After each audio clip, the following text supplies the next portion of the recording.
What is the greatest scene in all of film history? I personally would go with the courtroom scene from A Few Good Men, a movie that, because it came out in 1992, most of you have actually not seen. Even when this film was a cultural phenomenon back in the 90s, most people could only quote one single line from it. I want the truth! You can't handle the truth! That's actually a fascinating thing that happens to some films where they have one single line or moment that is so memorable that it's the only thing people remember.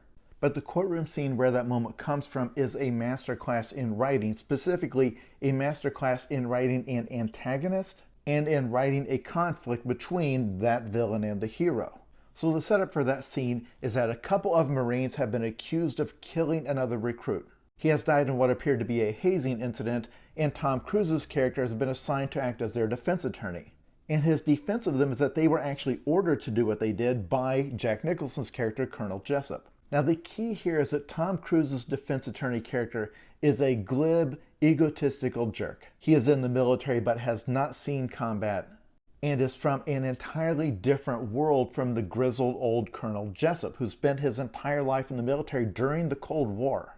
He believed that he was trying to prepare his troops to fight Armageddon. From Jessup's point of view, the death of that recruit was tragic, but it is not one drop in the ocean of tragedy that these men will see in an actual war. And he thinks that everybody who feels otherwise, particularly those who grew up in peacetime, are living in a kind of fantasy land. So in this courtroom scene written by Aaron Sorkin, you get a clash of worldviews where it is perfectly clear why each side believes what they believe. A well-written antagonist doesn't make you agree with what they did, it makes you understand why they did what they did.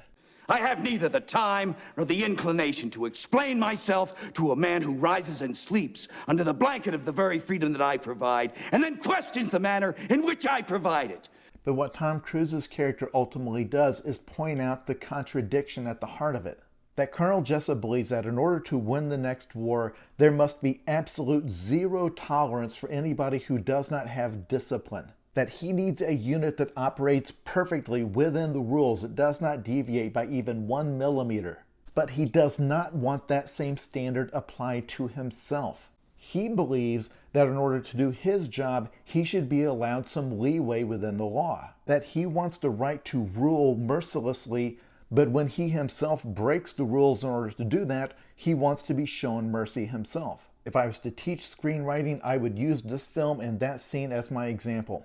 And I would note that it does help to have two of the greatest actors of all time reading your lines.